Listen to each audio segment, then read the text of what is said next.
To this point, we have been talking about motion, the vicious cycle, the human flywheel, aligned flow. All of that describes how energy moves inside a person. But motion alone doesn't create a life.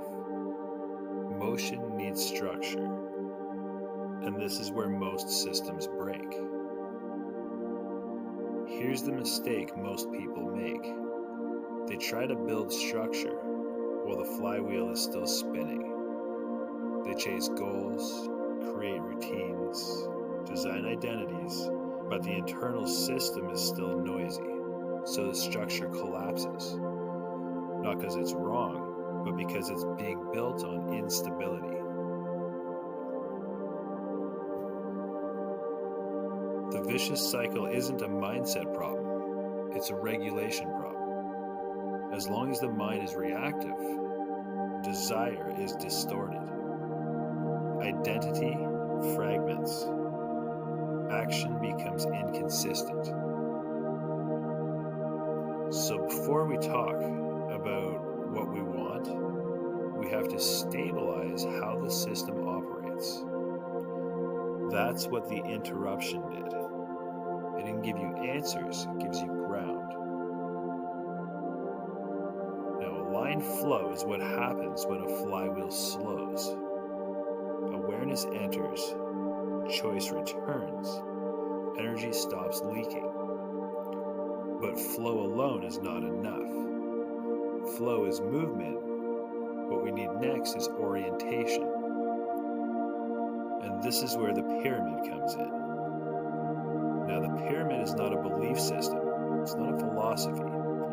It's a structural model for alignment. It answers one question. Once the system is stable, how do we organize desire, identity, and action? Now, the pyramid shows order, not importance, not hierarchy or value, but sequence. Each layer of the pyramid depends on the one below it. Not conceptually, but mechanically. You can't sustain aligned action without identity coherence. Hold identity coherence without clear desire, or access true desire without a regulated mind. So the pyramid doesn't start at the top, it starts at the base. The base of the pyramid is mind regulation. Not because it's most exciting, but because it's the only thing that can hold everything else. Without regulation, desire becomes impulsive. Identity becomes performance. Action becomes reactive. With regulation, desire clarifies.